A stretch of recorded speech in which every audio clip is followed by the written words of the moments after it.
In 2023, the music scene unfolded as an extraordinary year of sensational releases. Witnessing the resolute comeback to normalcy in the music industry, artists passionately honed their craft in isolation, delving into daring experiments.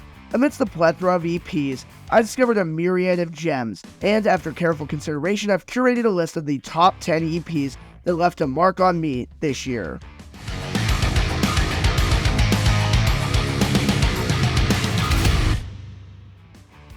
How's it going, everybody? Welcome back to the No Skip Show. I'm your host, Travis Platt, and today we're taking a look at my favorite EPs of 2023. Did you know that 99% of you aren't subscribed? Well, now is your chance to join our community of like-minded music fans. To do that, all you need to do is subscribe and smack the notification bell to keep the record spinning and keeping the conversation going by commenting your favorite EPs of 2023. Now, without further ado, let's go ahead and jump right into some rules and regulations. Before we delve into this video, let's immerse ourselves in a set of comprehensive guidelines, regulations, and rationale. My meticulous curation is anchored in 3 pivotal categories: my overall enjoyment of the EP, the overarching coherence, flow, and consumability of the record, and its profound impact in its esteemed genre.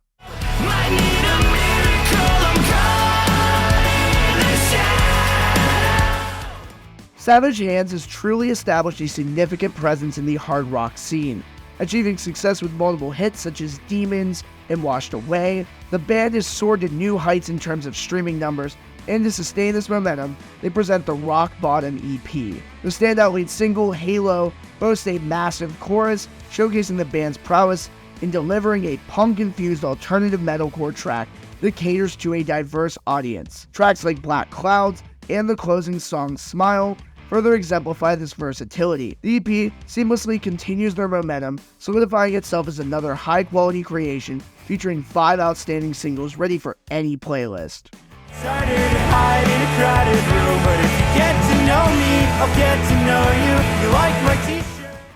The emerging emo group, Saturdays at Your Place, made a sudden impact in 2023, catching many by surprise. Their breakthrough came with the viral online hit Tarot Cards. Nostalgic for the early 2010s emo punk vibe, reminiscent of bands like Modern Baseball and Sorority Noise.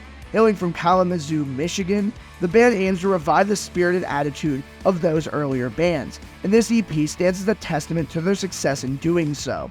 While Tarot Cards undoubtedly steals the spotlight, their debut EP boasts other notable highlights, including the closing track Eat Me Alive, and It's Always Cloudy in Kalamazoo. Looking ahead, there's hope that Saturdays at Your Place will explore a more original sound, but the homage to the emo sound from a decade ago holds a special appreciation, serving as a gateway into the genre.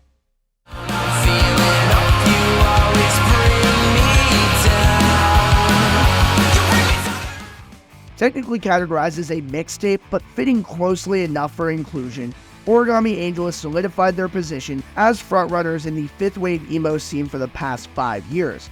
Hailing from DC, the band's distinctive fusion of emo, pop-punk, hardcore, math rock, and even jazz at points has garnered significant praise from the online emo community and the perpetually online Gen Z. Their outstanding albums like Somewhere City and Gami Gang show the band's full potential at the highest level. However, in this particular release, Origami Angel takes a more melodic route while still delivering irresistible riffs, as seen in the lead single Thank You New Jersey. This release also marks a shift in the band's tone, incorporating more mature themes and lyrical approaches compared to previous tracks centered around fast food and good times with friends. The closing track, My PG County Summer, delves into their upbringing in the US Capitol, revealing a different side of Gami Gang that highlights their artistic range. While it may not be my favorite release from them, this mixtape demonstrates that Origami Angel is a force to be reckoned with, signaling their enduring presence in the emo music scene and their ability to propel the genre forward. If you've enjoyed this video so far, make sure to subscribe and click the notification bell to keep the record spinning, as well as like this video and comment below your favorite EPs of the year. Check out all of our socials as well, like Facebook, Instagram, Spotify, and more in the description below. Without further ado, let's go ahead and jump right into the top 10. You're only a fraction of my past, and now you're gone. So hang yourself on that. With the dissolution of both the Dillinger Escape Plan and Every Time I Die in recent years, the mathcore and experimental metalcore communities found themselves somewhat vacant. However, 2023 emerges a pivotal year for the genre, marking the first of 3 releases in this particular category on the list. Featuring instrumentalists of Every Time I Die and the vocalist of the Dillinger Escape Plan, they stepped into this void with their debut release, delivering some of the most aggressive, sporadic, and wild music that I had heard all year. In just 4 songs spanning 15 minutes, Better Lovers demonstrated that they are picking up right where their previous bands left off. This release is packed with one banger after another, including personal favorites like 30 Under 13 and the title track. Overall, if you're a fan of intense and fast-paced music, this release is tailor-made for you.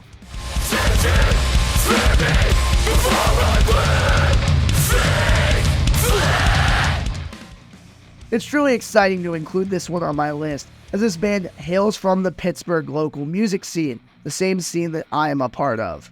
The Pittsburgh hardcore and mathcore outfit Hazing Over has been making significant waves recently. In just a few short years since their formation, every track that the band has released has been nothing short of impressive, including their 2021 EP Pestilence and their sophomore EP Tunnel Vision. Tunnel Vision delivers an absurdly heavy dose of riffs and breakdowns through its 11-minute runtime, reminiscent of the mathcore chaos akin to the Callous Dow Boys.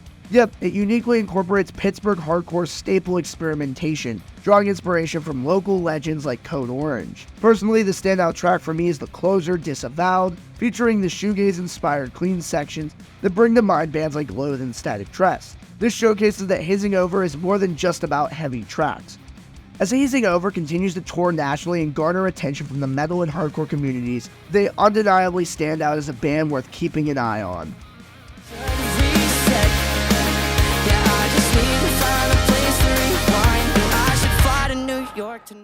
This alternative pop rocker has spent years crafting songs for emerging acts in the new punk scene, such as Games We Play and John Harvey.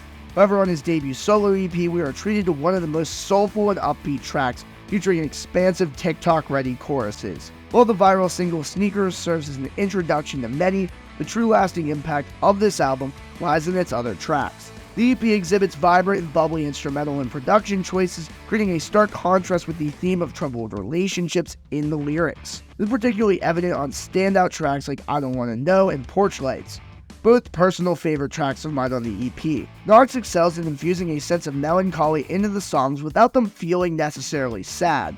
His skill showcased in tracks like Time Machine and Dumpster Fire, and notably the closing acoustic ballad turned roaring rock section, NYC. Knox emerges as one of the most refreshing new pop artists with boundless potential to become a major star in the pop and alternative realms.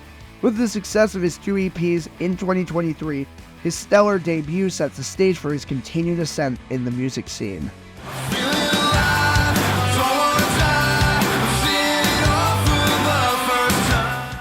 The members in the Philly-based band Webbed Wing might be more commonly associated with the emo grunge outfit Super Heaven. However, Webbed Wing has consistently delivered excellent tracks over the past few years, particularly on their 2021 album, What's So F***ing Funny. With this 3-track EP, the band expands their repertoire, showcasing a fusion of emo, grunge, and country influences. The EP highlights the band at their catchiest and most hook-driven, placing a stronger emphasis on dynamic vocal ranges courtesy of vocalist Taylor Madison. This is particularly evident in the tracks I'm Feelin' Alive and Medication, the latter standing out as one of the band's best releases to date. The slower, twangy vibes of Sure Could Use a Friend add another dimension to the band's catalog. With these 3 standout tracks, it sparks curiosity about what might be in store for the future. And if this is just a taste of what's to come, count me in for whatever Webbed Wing does next.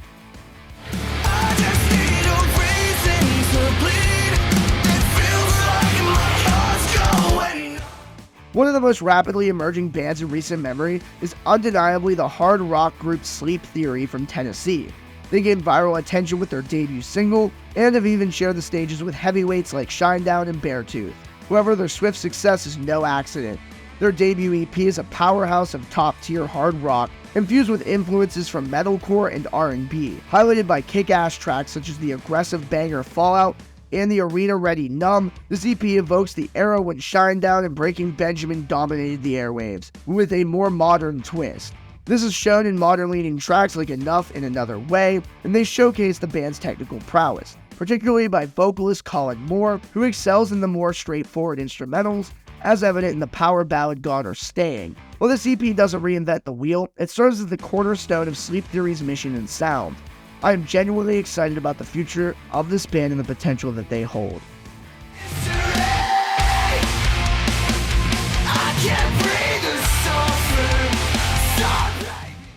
It's truly remarkable how one band can effortlessly traverse multiple genres with just 3 songs. This Atlanta-based mathcore group has been on a remarkable streak, with their 2022 album Celebrity Therapist ranking among my favorites of that year. Now a year later, they unleashed 3 new tracks that boldly push the boundaries even further. The opening track, Pushing the Pink Envelope, is a sonic journey that explores hardcore, math rock, metalcore, EDM at points, and jazz, all within a single composition. It brilliantly showcases the band's chaotic genius, drawing inspiration from diverse sources like Every Time I Die, Slipknot, and even Porter Robinson. The second track, Waco Jesus, delivers a sludgy and heavy sound reminiscent of the 2000s. As for the final track, Designer Shroud of Turin, it delves into the nostalgia of that era and criticizes the tendency for some bands to rehash those ideas rather than embracing innovation. The Dow Boys, however, demonstrate their commitment to pushing forward and using their musical intellect to create something entirely novel. Their ability to blend genres and push the boundaries proves that they are set to continue making music that defies expectations.